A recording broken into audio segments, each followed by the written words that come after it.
ನಮಸ್ಕಾರ ಎಲ್ರಿಗೂ. Welcome back to my channel Amara talkies. ನಾನು ನಿಮ್ಮ ಶ್ರುತಿ.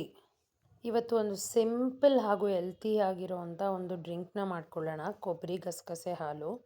ಇದಕ್ಕೆ ಬೇಕಾಗಿರೋ ಇಂಗ್ರೀಡಿಯೆಂಟ್ಸು 250 ml ಮಿಲ್ಕು, ಗಸಗಸೆ 3 ಸ್ಪೂನು, ಬಾದಾಮಿ ಒಂದು ಕೈ ಹಿಡಿಯಷ್ಟು, ಗೋಡಂಬಿ ಕೂಡ ಒಂದು ಕೈ ಹಿಡಿಯಷ್ಟು. ಇಲ್ಲಿ ನಾನು ಅರ್ಧ ಹೋಳು ಕೊಬ್ಬರಿ ತೊಗೊಂಡಿದ್ದೀನಿ. ಏಲಕ್ಕಿ, ಸಕ್ಕರೆ. ಒಂದು ಪ್ಯಾನ್ ಇಟ್ಕೊಂಡು ಪ್ಯಾನ್ಗೆ ಗಸಗಸೆ ಹಾಕ್ಕೊಳ್ಳೋಣ. ಗಸಗಸೆ ಚೆನ್ನಾಗಿ ಹುರ್ಕೋಬೇಕು. ಗಸಗಸೆ ಚಟಪಟ ಅಂತ ಸೌಂಡ್ ಬರೋವರೆಗೂ ಹುರಿಬೇಕು. ಅಷ್ಟರಲ್ಲಿ ಒಂದು ಮಿಕ್ಸಿ ಜಾರ್ಗೆ ಕೊಬ್ಬರಿ, ನಂತರ ಬಾದಾಮಿ, ಗೋಡಂಬಿ ಮತ್ತು ಏಲಕ್ಕಿನ ಆ್ಯಡ್ ಮಾಡ್ಕೊಳ್ಳೋಣ. ಏಲಕ್ಕಿ ಆ ಗ್ರೀನ್ ಕಲರ್ ಸಿಪ್ಪೆನ ತೆಗೆದುಬಿಡಿ.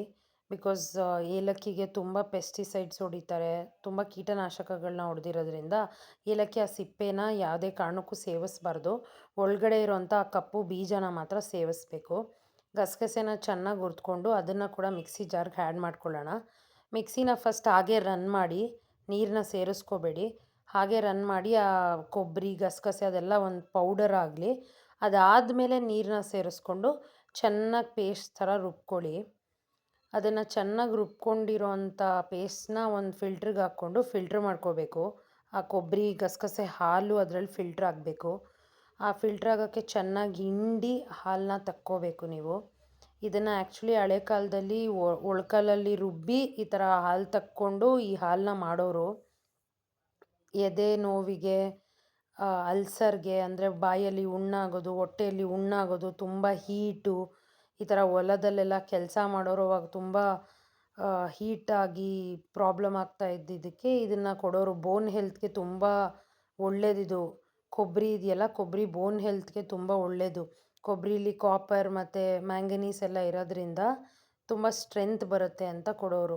ಹಾಗೇನು ಬಾದಾಮಿ ಗೋಡಂಬಿ ಆ್ಯಡ್ ಮಾಡ್ತಾ ಇರಲಿಲ್ಲ, ಬಟ್ ಈಗ ಇರೋದ್ರಿಂದ ಆ್ಯಡ್ ಮಾಡ್ತಾಯಿದ್ದೀನಿ. ಹಾರ್ಟ್ ಹೆಲ್ತ್ಗೆ ಕೊಬ್ಬರಿ ತುಂಬ ಒಳ್ಳೆಯದು. ಲಾರಿಕ್ ಆ್ಯಸಿಡ್ ಇದೆ ಇದರಲ್ಲಿ. ಇದರಿಂದ ನಮಗೆ ಗುಡ್ ಕೊಲೆಸ್ಟ್ರಾಲ್ ಲೆವೆಲ್ಸ್ನ ಕೊಡುತ್ತೆ. ಈ ರುಬ್ಬಿರೋವಂಥ ಏನು ಹಾಲು ತಕ್ಕೊಂಡಿರ್ತೀವಿ ಒಂದು ದಪ್ಪ ತಳ ಇರೋವಂಥ ಪಾತ್ರೆಗೆ ಹಾಕಿ ಕೈ ಬಿಡ್ದಂಗೆ ಚೆನ್ನಾಗಿ ತಿರುಗಿಸ್ತಾ ಇರಬೇಕು. ನಂತರ ಇದಕ್ಕೆ ಸಕ್ಕರೆ ಮತ್ತು ಹಾಲನ್ನ ಆ್ಯಡ್ ಮಾಡ್ಕೊಳ್ಬೇಕು. ಇದು ತುಂಬ ಕುದಿಯೋವಂಥ ಅವಶ್ಯಕತೆ ಏನಿಲ್ಲ. ಯಾಕಂದರೆ ಇದು ಜಾಸ್ತಿ ಕುದಿಸಿದಷ್ಟು ನೀವು ಒಡ್ಕುಳು ಆಗೋಗ್ಬಿಡುತ್ತೆ. ನಿಮಗೆ ಕುಡಿಯೋಕ್ಕೆ ಅಷ್ಟೊಂದು ಇದಾಗಿರಲ್ಲ. ಇಲ್ಲಿ ನಾನು ಸಕ್ಕರೆ ಯೂಸ್ ಮಾಡ್ತಾಯಿದ್ದೀನಿ. ಸಕ್ಕರೆ ಇಷ್ಟ ಇಲ್ಲದೆ ಇರೋರು ಅಥವಾ ಸಕ್ಕರೆ ಬೇಡ ಅಂತ ಅನ್ನೋರು ಬೆಲ್ಲ ಕೂಡ ಯೂಸ್ ಮಾಡ್ಬೋದು. ಅದು ಸ್ವಲ್ಪ ಬೆಲ್ಲ ಹಾಕಿದ್ರೆ ಒಂಥರ ಪಾಯಸ ಥರ ಅನಿಸ್ಬಹುದು. ಅಂದರೆ ನನಗೆ ಬೆಲ್ಲ ಇಷ್ಟ ಇಲ್ಲ, ಸೊ ನಾನು ಸಕ್ಕರೆ ಯೂಸ್ ಮಾಡಿದ್ದೀನಿ. ಸಕ್ಕರೆ ಬೇಡ ಅನ್ನೋರು ಬೆಲ್ಲನ ಯೂಸ್ ಮಾಡಿ.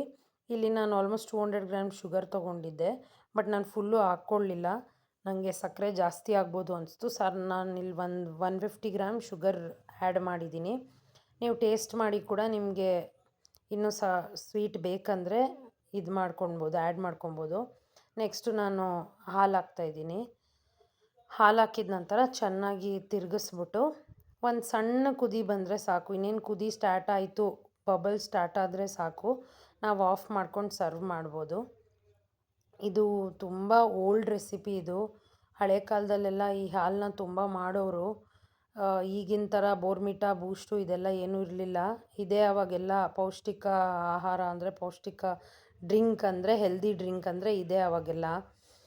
ಮಕ್ಳಿಗೆ ಕೂಡ ನೀವು ಮಾಡಿ ಕೊಡ್ಬೋದು, ತುಂಬ ಒಳ್ಳೆಯದು. ಬಾದಾಮಿ, ಗೋಡಂಬಿ ಇದೆಲ್ಲದರ ಅಂಶ ಮಕ್ಕಳಿಗೆ ಸೇರಿಕೊಳ್ಳುತ್ತೆ. ಆವಾಗ ವೀಕ್ಲಿ ಒಂದು ಸತಿ ಆ ಥರ ಮಾಡಿ ಕೊಡ್ಬೋದು. ಕೊಬ್ಬರಿ ಅನ್ನೋದನ್ನ ತಿನ್ನಬೇಕು. ಕೊಬ್ಬರಿದು ಅಂಶ ಹೋಗಬೇಕು ಬಾಡಿ ಒಳಗಡೆ. ಇದರಿಂದ ಮಕ್ಕಳಿಗೂ ಕೂಡ ತುಂಬ ಸ್ಟ್ರೆಂತ್ ಬರುತ್ತೆ. ಕಾಲಿಗೆ, ಕೈಗೆ, ಬೋನ್ಸ್ಗೆ ತುಂಬ ಸ್ಟ್ರೆಂತ್ ಬರುತ್ತೆ.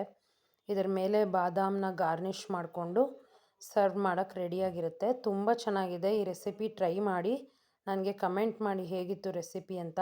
ಬೆಲ್ಲ ಹಾಕಿ ಟ್ರೈ ಮಾಡಿದವ್ರು ಬೆಲ್ಲದಲ್ಲಿ ಹೇಗಿತ್ತು ಅಂತ ಹೇಳಿ. ಬಿಕಾಸ್ ನಾನು ಬೆಲ್ಲ ಹಾಕಿ ಯಾವತ್ತೂ ಟ್ರೈ ಮಾಡಿಲ್ಲ.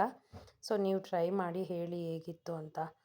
ಐ ಹೋಪ್ ನಿಮಗೆ ಈ ರೆಸಿಪಿ ಇಷ್ಟ ಆಗುತ್ತೆ ಅಂತ. ದಯವಿಟ್ಟು ನನ್ನ ಚಾನಲ್ನ ಲೈಕ್ ಮಾಡಿ, ಸಬ್ಸ್ಕ್ರೈಬ್ ಮಾಡಿ, ಶೇರ್ ಮಾಡಿ, ಮತ್ತು ನಿಮ್ದು ಏನೇ ಇದ್ದರೂ ಕಮೆಂಟ್ ಮಾಡಿ. Thank you so much. Thanks for watching.